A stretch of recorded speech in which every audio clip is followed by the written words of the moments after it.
l'observateur, je l'ai découvert quand j'étais très jeune à l'école. Alors 7 ans, 8 ans, 9 ans. Je me souviens que c'était un petit peu spécial pour moi d'être dans une classe comme ça avec un professeur qu'on écoute, avec des bancs pour chacun, chacun et chacune, puis d'écouter le professeur. Alors ça m'ennuyait un petit peu.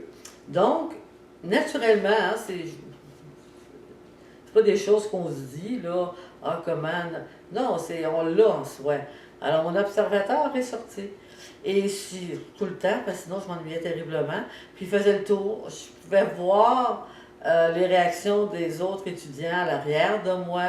Je voyais tout, comment ils étaient habillés, des fois qu'ils jasaient. J'y allais même jusqu'à sentir leur fatigue ou leur incompréhension de ce que le professeur expliquait. C'est quand même fabuleux. C'est un peu quand on parle des NDE, où ce que les personnes sortent de leur corps et voient tout. Bon, on peut le faire en tant qu'être humain dans la 3D facilement. Et ça, c'est vraiment le bon côté, c'est que peu importe la situation où vous êtes, ça va toujours vous donner un recul, hein? Être capable là, de s'éloigner un peu et de voir la situation d'un autre angle, d'une façon plus complète. L'avatar va se promener. Je sais, ça peut paraître un petit peu curieux, un petit pas du commun, mais j'aimerais vous donner le truc d'aller chercher votre observateur, mais c'est chez moi tellement naturel que je ne sais pas comment c'est arrivé. Il faudrait que je vais travailler là-dessus, voir si j'aurais pas des réponses là, à vous dire comment faire pour développer votre, en tout cas, votre état d'observation, mais au-delà de vos yeux. L'observateur, c'est comme si vous aviez plusieurs yeux. Là. Il voit tout en 360. Là. Ça se fait et vous le sentez, vous le voyez. C'est dommage, parce qu'on l'a tous, c'est vraiment facile, c'est dans notre nature de travailler avec notre observateur. Ça aide énormément. Je vais travailler là-dessus pour voir de quelle façon que vous pourriez mettre votre observateur en marche. Ça serait bien que ça viendrait tout de suite, là. L'observateur. Ben oui, mais... OK. Ce qu'on me dit comme exemple pour aider, c'est l'observateur, c'est un peu comme quand vous rêvez. Hein, quand on rêve, les dimensions changent vite, le temps ne passe pas de la même façon, mais on voit, hein, quand vous vous réveillez, vous vous souvenez d'avoir été dans un avion avec telle personne. C'est clair. Ben c'est la même chose, l'observateur. L'observateur des rêves, lorsque j'observe que je peux presque interférer dans mon rêve, eh bien cet observateur-là, tout ça pour vous dire ça, cet observateur-là, on l'a, il fait partie de nous, c'est dans notre nature. Donc d'essayer de le développer est aussi simple que de dire, bon ben, si je suis capable d'être dans un rêve, d'observer mon rêve, ben, je suis tout à fait capable, en tant qu'être humain, dans mon quotidien, réveillé, que je peux aussi utiliser cet observateur pour vraiment créer une distance qui va me donner la possibilité de mieux saisir, de mieux sentir ce qui arrive. Ça m'oblige à fermer un petit peu les pensées, ça oblige à calmer le jeu au niveau là, de notre disque dur. On prend une espèce, c'est un senti qu'on a de la situation.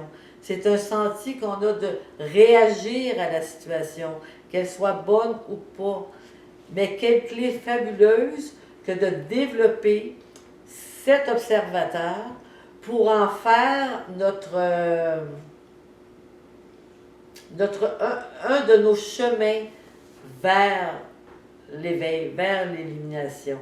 Parce que l'observateur est neutre, il est là que pour... C'est une source d'information divine, C'est vraiment, et cette source d'information, c'est une puissance sans fin, hein, qui vient se connecter dans tous nos atomes, dans tout ce qui nous compose au niveau de la mathématique divine, au niveau de ce qui vraiment va venir réagir à nos fréquences, les faire s'augmenter, les faire grandir.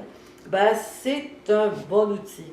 L'observateur, le développer, un peu comme vous dire, c'est dans le rêve, quand on devient conscient du rêve, on en est conscient qu'on devient conscient du rêve, bien, vous pouvez devenir aussi conscient de votre observateur, parler à votre observateur.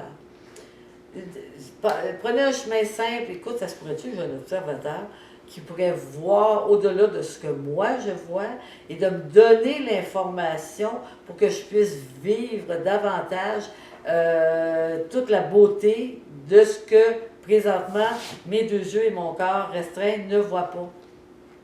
Il existe, il est fabuleux, il est amoureux, on en a tous un. Alors, passez toujours, quand on veut faire grandir cet amour, faire grandir, se dévoiler qui on est, parce qu'on ne peut pas faire grandir notre amour, on est amour. Mais que ça se dévoile dans un corps comme on a, dans une dimension comme la nôtre, c'est de passer par le cœur, pas par la tête. Si vous dites, bon là, j'ai un observateur, je veux que mon observateur me parle, je veux être consciente de mon observateur. Bon, c'est des chemins, mais c'est des chemins qui vont être longs.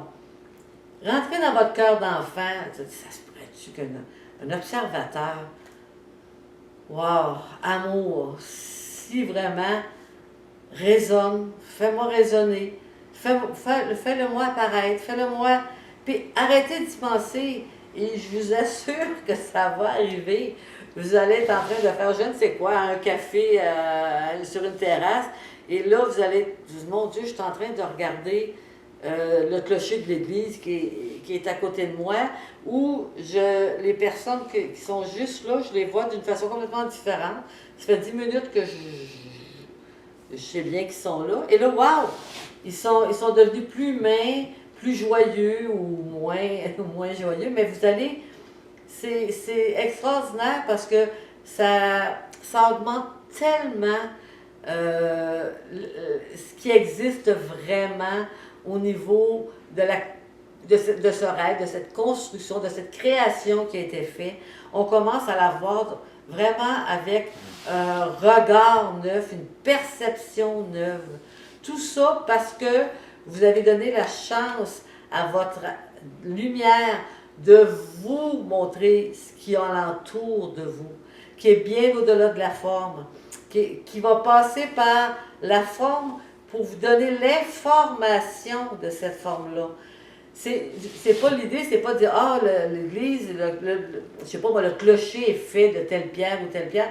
Non, c'est comme, wow, d'où vient cette information de structure, d'architecture, ça vient nous habiter, puis c'est fabuleux, l'information divine est une source sans fin des couleurs, des vibrations, des fréquences de l'amour. C'est simple. Demandez-le avec votre cœur d'enfant. Il faut y croire comme un enfant croit au Père Noël. Parce qu'il existe le Père Noël. Il faut vraiment se dire, OK, hey, si c'est là, moi j'aimerais ça, j'aimerais tellement ça, avoir une vision différente de ce qui m'entoure, une vision plus spirituelle, une vision plus fluidique, la vraie vision de ce qui a créé tout ce que je vois, la vraie vision d'être. Et ça passe beaucoup par l'observateur. Alors, vous pouvez y croire parce que quand vous rêvez, puis vous vous réveillez, vous avez été observateur. Dites-vous là, que c'est simple, c'est pas trop flyé, c'est pas trop abstrait. Si vous êtes capable d'être l'observateur de vos rêves, vous êtes capable d'être l'observateur de ce rêve-ci, de votre réalité dans cette dimension. Merci.